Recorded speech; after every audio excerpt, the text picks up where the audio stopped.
so at last, in order to be friendly,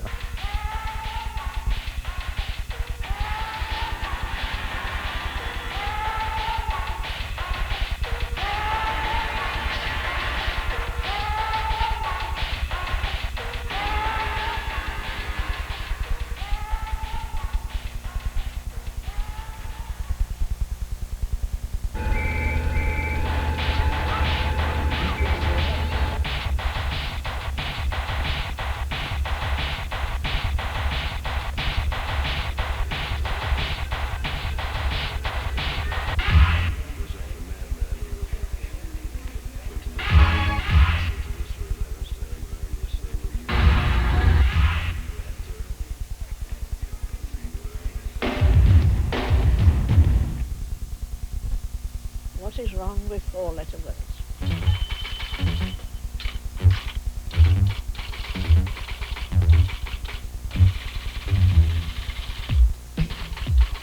In the first place, they're extremely ugly. In earlier days, when a man in particular found himself in a very tight corner when he was very, very angry about something, the last resort, was to fetch out a four-letter word. Words in papers, words in books, words on TV, words for books, words of comfort, words of peace, words to make the fighting cease, words to tell you what to do, words are working hard for you. Eat your words, but don't go hungry. Words that always nearly hungry.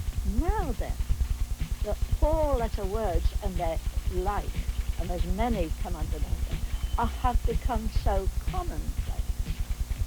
What is there for a man to use to express his anger but his fists or his feet?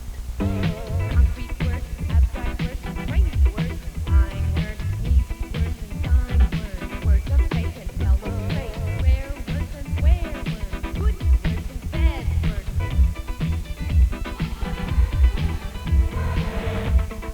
Everything is reduced to an ugly, harsh, four-letter word.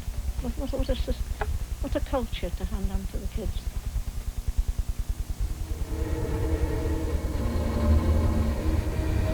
I don't know what that is. Is that... I think it's a woman with a bathing cap on. Her groin is covered. Actually, no, it's not a woman, it's a man.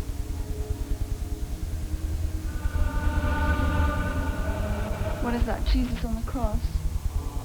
With lots of blood on it.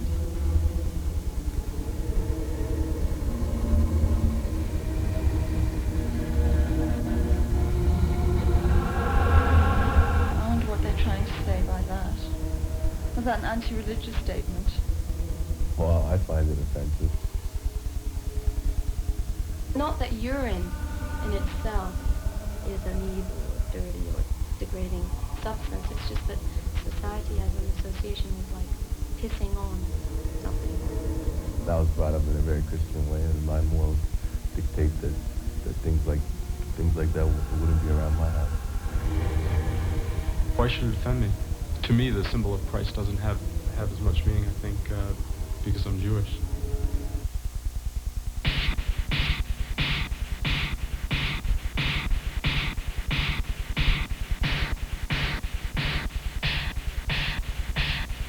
Whatever its term is, art or garbage or whatever, I don't think the term really matters.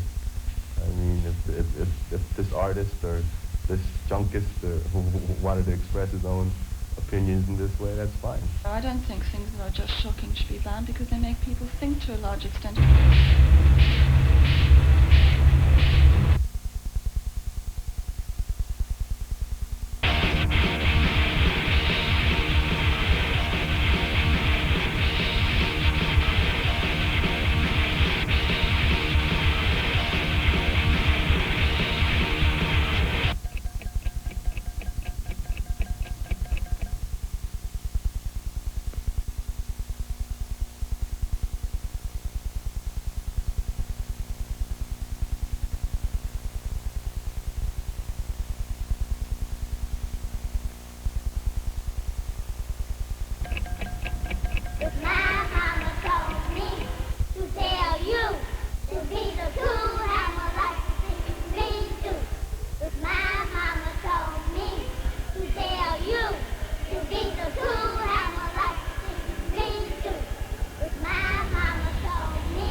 increasingly irate and appalled at the way that women's anatomies are dealt with in the cinema, on television, in the press, everywhere. We can look at every part of a woman's anatomy in detail.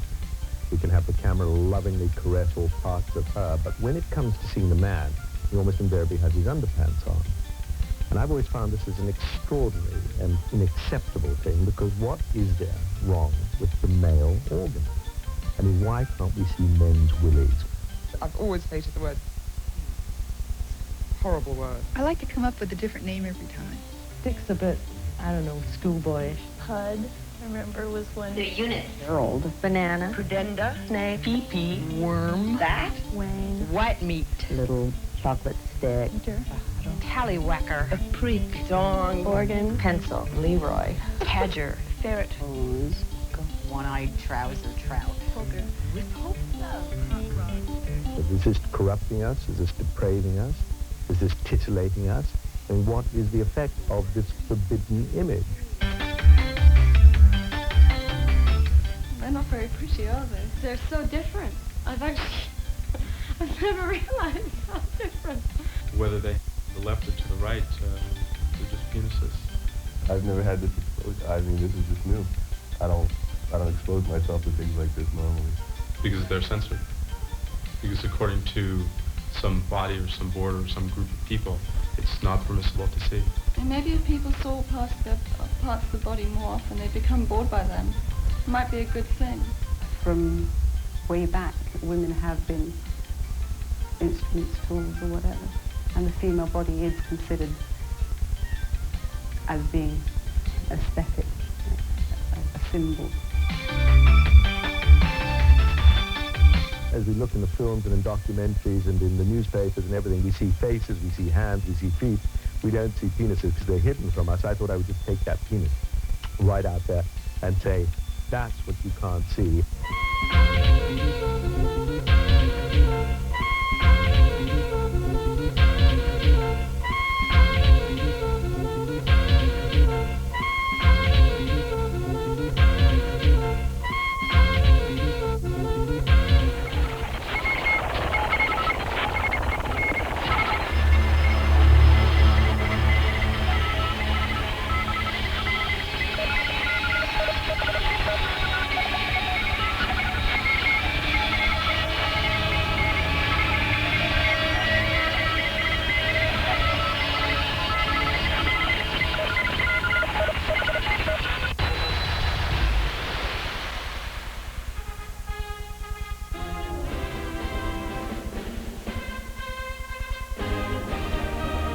This is my company, and here's my class in my company. That's me right there. It all happened so fast. One morning I woke up and I was kicked out of the Naval Academy, and during that week I had to tell my parents that I was gay and I was being discharged. My name is Joe Steffen, and in 1987 I was one of the 10 highest-ranking midshipmen at the U.S. Naval Academy in Annapolis. I was a battalion commander. There were 6 battalions at the academy, so I commanded 1/6 of the brigade, or about 800 people. During the first semester of my senior year, I confided to 2 friends of mine that I was gay.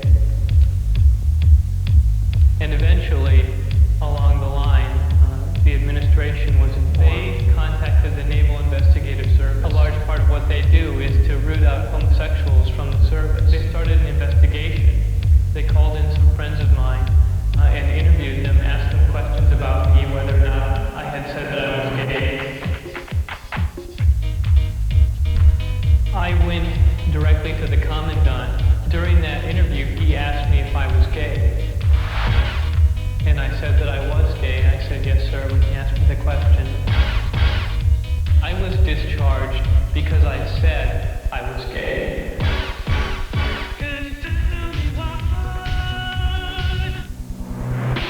What's unusual about the military's regulations on gays is that if you're caught in a homosexual act and deny that you're gay, by definition, you can be retained.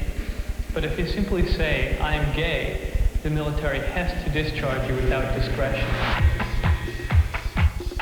We filed a lawsuit in December of 1988 asking for three things. We're asking that I be granted my diploma from Annapolis, which I was denied. We're asking that the military's ban on homosexuals be declared unconstitutional. And we're asking that I be reinstated into the military to continue my career. They want you, they want you, they want you as the new recruit. I don't want to give the impression that I have this negative feeling towards the military because it's what I had chosen for my career, and it's what I would prefer to have as my career right now. I love the military, and I want to be a part of the military, and my goal is to change the military for the better. A lot of people ask me, why did you admit it? And there are really two reasons. First of all, there's an honor code at Annapolis that says a midshipman does not lie, cheat, or steal. But probably even more than that for me was the realization that I was not ashamed of who I was. Being gay is part of who I am. And in many ways, the Commandant was challenging my own identity. I think that a lot of gay people in the military would like to come out. I've received hundreds of letters from gay people in the military. And if they were simply to say, I'm gay and I support this guy, they would be kicked out. It's as though the military is censoring from the American public the reality of who comprises the military. They're trying to keep from the American public information about the fact that gays serve every day in the military and that they serve honorably. And in many ways, they try and enforce censorship on an individual level by saying to people, if you say that you're gay, we're going to kick you out of the military. It's almost as if they don't care if you're gay, they just don't want you to tell anybody.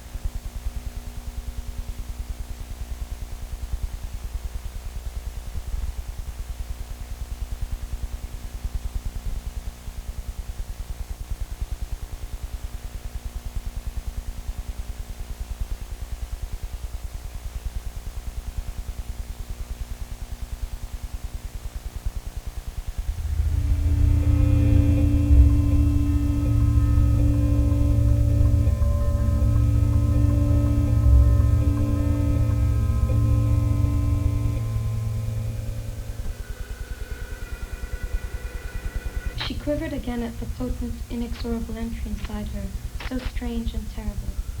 It might come with the thrust of a sword in her softly opened body, and that would be death. She clung in a sudden anguish of terror, but it came with a strange, slow thrust of peace.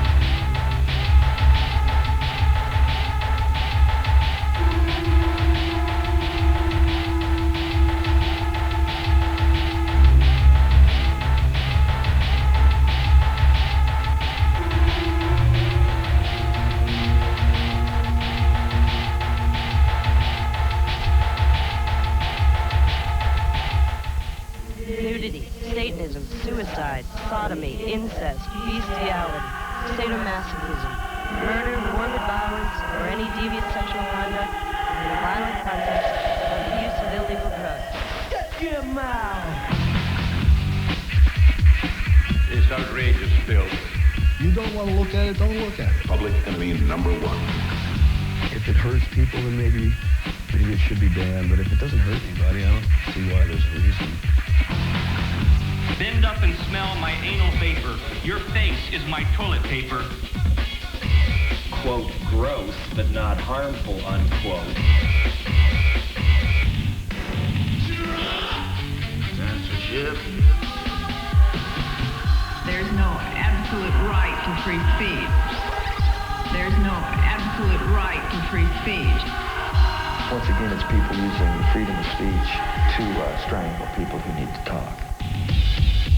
Public enemy number one, number one, number one. Straight out of Compton, crazy motherfucker named Ice Cube. From the gang called niggas with attitudes. My responsibility is to me and the public is to tell the truth. It's a free country. It's not my fault that the world is like it is. You know you making a difference when the FBI gets your name. When the government has the right to decide who gets to do art, you got a problem. Smell the glove.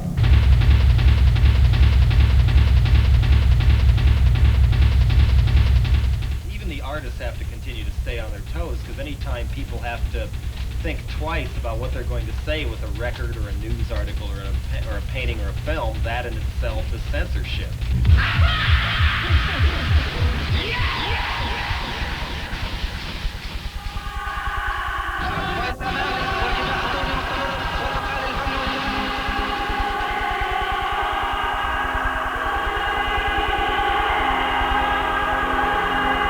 One thing I want to assure them, if they think I'm going to change or compromise in my attitude, in my way of life, or in my expression, or in my goal, they are making me stronger. And I'm much more stronger now. Because my name is Anikulaku. I have death in my pouch.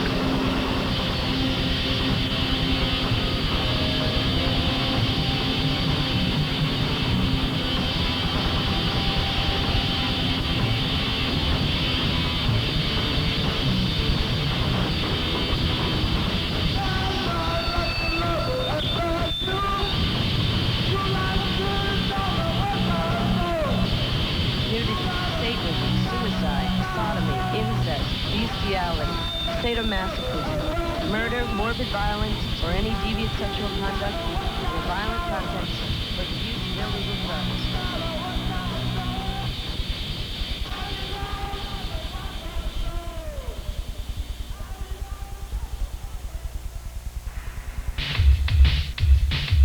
We have met the enemy, and it is us. Your right to swing your arms ends where somebody else's nose begins. I think if anything, there's too much censorship. It's in a way hiding things from people. Não. Porque se a liberdade de expressão for total, vira anarquia. Heck no. I think people a lot of times have too much freedom now. I think it should be total in all senses, but the only condition is that everyone can choose if it can see it or not. Some areas that are just really way out there. Eu acho que ninguém deve invadir a liberdade de ninguém. Eu acho. Eu não me dou esse direito. Well, censorship just winds up publicizing the thing that it's trying to attack. Whether it be rock lyrics